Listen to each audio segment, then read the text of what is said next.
रदिया काकी का बंटवारा।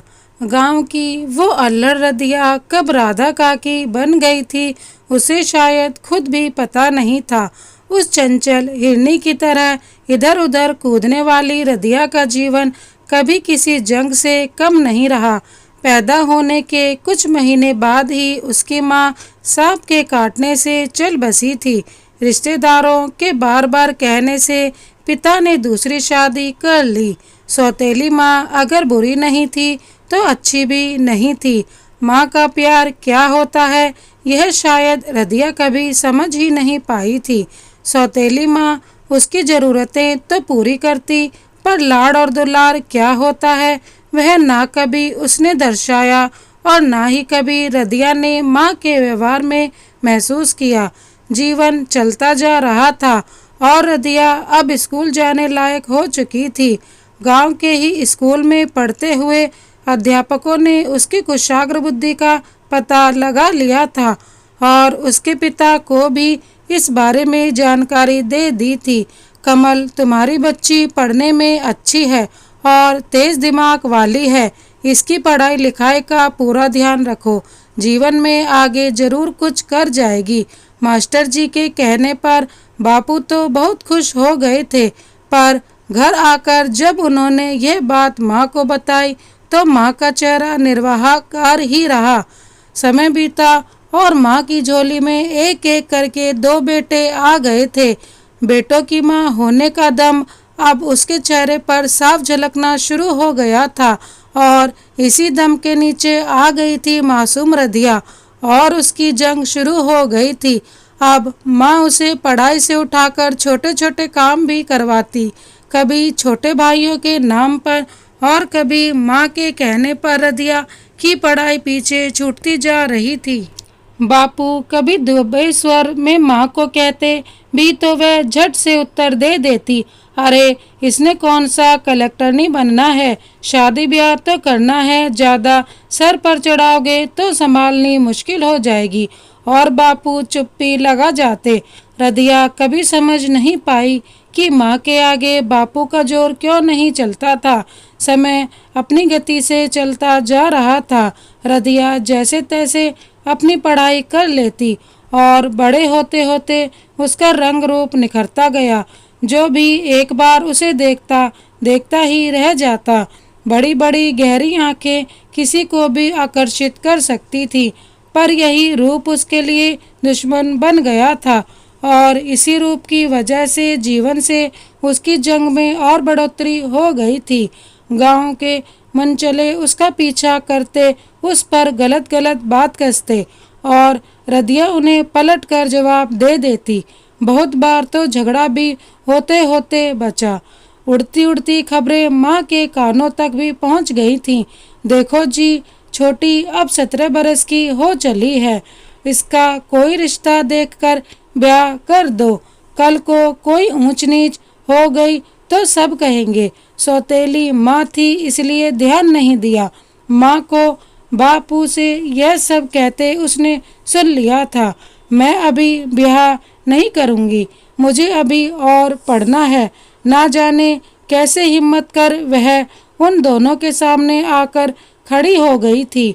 शायद जीवन की उलझनों से उलझते उलझते उसमें यह शक्ति आ गई थी।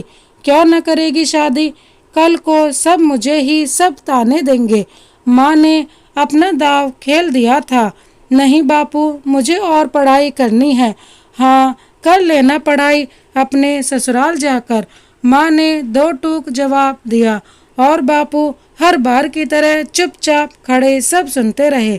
रदिया उस रात बहुत रोई अपनी सगी माँ को याद कर। उसे लगा शायद अगर आज उसकी अपनी माँ होती तो उसकी तकलीफ को समझती, पर सच्चाई तो यह थी कि माँ उसके पास नहीं थी। और वही हुआ जो उसकी सौतेली माँ ने चाहा था। बापू ने पास वाले गांव से एक रिश्ता ढूंढ लिया था। चंदन अपने घर का इकलौता बेटा था। 2 ब्याता बहनें थीं और अच्छा खासा खेती बाड़ी का काम था। उन्हें दान दहेज भी कोई नहीं चाहिए था, बस एक सीधी सादी लड़की जो उनका घर संभाल ले। उन लोगों की मांग थी। रदिया का रूप देखकर तो वह वैसे ही रिश्ते को हाँ कर चुके थे। रदिया की सौतेली माँ को और क्या चाहिए था। सस्ते में ही लड़की निपट जाएगी, यही सब बातें उसने बापू के कानों में भर दी थी। और रदिया मायके की देरी लांग ससुराल आ गई थी। मुझे आगे और पढ़ना है। पहली रात को ही जब उसने चंदन से यह बात बोली तो उसने जवाब में कुछ नहीं कहा। रदिया शायद समझ चुकी थी कि उसके सपनों का अंत यहीं हो गया है, पर वह लड़ना जानती थी। कुछ महीनों में उसने अपने प्यार से ससुराल में सबका मन जीत लिया था। एक दिन मौका पाकर दबे स्वर में उसने सास से अपनी पढ़ाई की बात की। स्नेहिल सास ने उसे पढ़ने के लिए बोल तो दिया और साथ ही यह साफ बोल दिया कि उसे घर का काम पूरा करना पड़ेगा। रदिया को और क्या चाहिए था, और बस देखते ही देखते उसने फिर से अपनी पढ़ाई शुरू कर दी। रदिया अब काम में लगी रहती। सुबह अपनी पढ़ाई के लिए हाई स्कूल जाती और दोपहर बाद घर का सारा काम निपटाती। रात को थक कर चूर हो चुकी रदिया का साथ उसके पति चंदन ने खूब दिया था। इस जंग में अगर कोई उसका सच्चा साथी बना तो वह उसका पति चंदन था। हाई स्कूल में प्रथम आकर रदिया ने ससुराल वालों और गांव का नाम रोशन कर दिया था। अब उसकी सास उसकी बलाएं लेते नहीं थकती थी। जंग का एक पड़ाव तो वो जीत चुकी थी। अब वह कॉलेज जाना चाहती थी जो कि शहर में था। रदिया को लगता था कि शायद यह जंग जीत नहीं पाएगी, पर सास ने हामी भर दी और गांव की रदिया कॉलेज की राधा बन गई। रोज सुबह बस से शहर आकर पढ़ाई करना और शाम को फिर से घर संभालना किसी जंग से कम नहीं रहा। पर रदिया ने यह काम बखूबी कर अपनी पढ़ाई जारी रखी और ग्रेजुएशन कर ली। गांव की लड़कियों के लिए रदिया अब प्रेरणा बन चुकी थी। कैसे शादी के साथ साथ उसने अपनी पढ़ाई भी बखूबी की थी। यह सब के लिए एक मिसाल ही थी। गांव की कोई भी लड़की अभी तक ग्रेजुएशन नहीं कर पाई थी, क्योंकि उस जमाने में उन्हें छोटी उम्र में ही तो ब्याह दिया जाता था और सब शादी और बच्चों में फंसकर अपनी पढ़ाई को भूल जाते थे। लेकिन राधा उन सब के लिए एक मिसाल बन गई थी। गांव वालों के प्रोत्साहन से राधा ने एक महिला कमेटी बनाई और लड़कियों की पढ़ाई को आगे जारी करने का बीड़ा उठाया। अब वह लड़कियों को दोपहर बाद मुफ्त में पढ़ा दिया करती थी। जीवन अपने ढर्रे पर चल रहा था। राधा 2 बेटों की मां बन चुकी थी। बेटों की परवरिश, गांव की लड़कियों के उत्थान के लिए काम करना और घर बार संभालने में ही राधा की जिंदगी कट रही थी। सास ससुर भी अब बूढ़े हो चुके थे और उनकी सेवा भार का काम भी अब राधा के सर पर ही था। दोनों नंदे भी आ जाती और राधा उन्हें पूरा मान सम्मान देती थी। राधा ने अपने बेटों की भी परवरिश खूब अच्छे से की। उन्हें पढ़ने लिखने के लिए खूब उत्साहित किया और बेटे भी अच्छे निकले। एक बेटा इंजीनियर बना तो दूसरे ने यूपीएससी क्लियर कर कलेक्टर बन गांव और पूरे जिले का नाम भी रोशन कर दिया। सास ससुर साथ छोड़ गए थे। बच्चों ने अपने आशियाना शहर में बना लिया था। जीवन की इस जंग में अब रह गए राधा और चंदन। पर फिर एक दिन चंदन भी उसका साथ छोड़ गया और राधा अकेली रह गई थी। आज चंदन की बरसी थी। पूरे 1 साल बाद दोनों बेटे भी शहर से आए थे। राधा काकी अपना जीवन गांव में ही बिता रही थी। बेटे कभी कभी कहते भी साथ चलने को, पर कभी पूछा नहीं कि माँ तुम्हें गांव में कोई दिक्कत है या कुछ चाहिए तुम्हें। राधा काकी के लिए उनका गांव ही सब कुछ था। उन्होंने अब इस गांव के इस धरती को ही अपना मान दिया था। खेती बाड़ी का काम अब नौकर ही संभालते थे और उसकी आय से ही राधा काकी अपना खर्चा भी निकाल लेती थी और गांव के लोगों की मदद भी कर देती थी।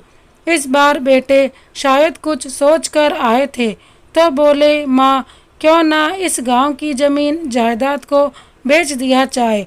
अब यहाँ रखा ही क्या है, हम तो यहाँ आने से रहे और आप अकेले यहाँ रहती हो तो हमें फिक्र लगी रहती है। बड़ा बेटा बोला, हाँ क्यों ना माँ, आप हमारे साथ ही वहाँ चलो। छोटे बेटे ने भी अपनी राय दी। जीवन के अनुभवों से सीख लेती हुई राधा सब कुछ समझती थी। सीधे सीधे पूछ बैठी, ठीक है यह सब कुछ बेच देते हैं, पर तुम दोनों तो अलग अलग शहरों में रहते हो तो मैं किसके साथ रहूँगी। राधा के बोलते ही दोनों बेटों का मुंह देखने लायक था और बहुएं एक दूसरे से मुंह छिपा रही थीं। शायद जायदाद से ज़्यादा माँ का बंटवारा करना उन्हें मुश्किल लग रहा था। माँ किसके साथ जाएगी, यह प्रश्न सुनते ही दोनों चुप करके अपने कमरों में चले गए।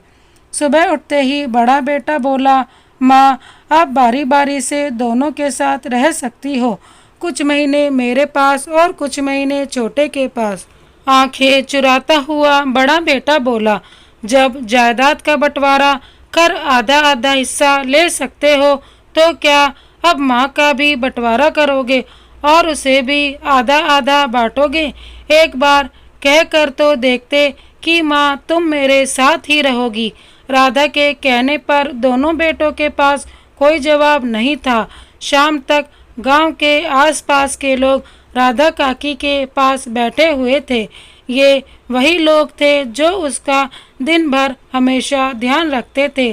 काकी तुम्हें कहीं जाने की कोई ज़रूरत नहीं, हम हैं ना यहाँ, तुम्हें कहीं नहीं जाना। अगर बच्चों को ज़मीन जायदाद चाहिए तो तुम उन्हें बेचकर उनका बंटवारा कर दो, पर तुम यहाँ हमारे पास रहो। सभी सम्मिलित स्वर में बोले। राधा काकी ने देखा कि गांव वालों के मासूम चेहरे प्यार से भरे हुए थे। राधा काकी हाथ जोड़कर बोली, तुम्हारा प्यार ही मेरी असली जायदाद है और जो कुछ मेरे पास है यह सब तुम्हारा ही तो है। यह सब गांव का ही था और गांव के लिए ही काम आएगा। ना यह जायदाद बिकेगी और ना ही इसका बंटवारा होगा। सुनते ही दोनों बेटे गुस्से में अपने कमरे में चले गए। अगले दिन बेटे शहर के लिए चले गए। राधा काकी को उन्हें भेजते हुए जरा मलाल नहीं हुआ। उन्हें अपना मन बहुत हल्का लगा। ऐसा लगा जैसे उन्हें जीवन की यह जंग भी वह जीत गई थी और अपने बंटवारे से बच गई थी। सोचते हुए राधा काकी हौले से मुस्कुराई और पढ़ने आई लड़कियों को पढ़ाने बैठ गई। इस कहानी को अंत तक देखने के लिए धन्यवाद। क्या राधा काकी ने सही फैसला लिया, हमें कमेंट बॉक्स में ज़रूर बताएं। इसी तरह की कहानी देखने के लिए हमारे चैनल को सब्सक्राइब कर बेल आइकन को प्रेस कर दीजिए। Thank you so much. Vande Mataram.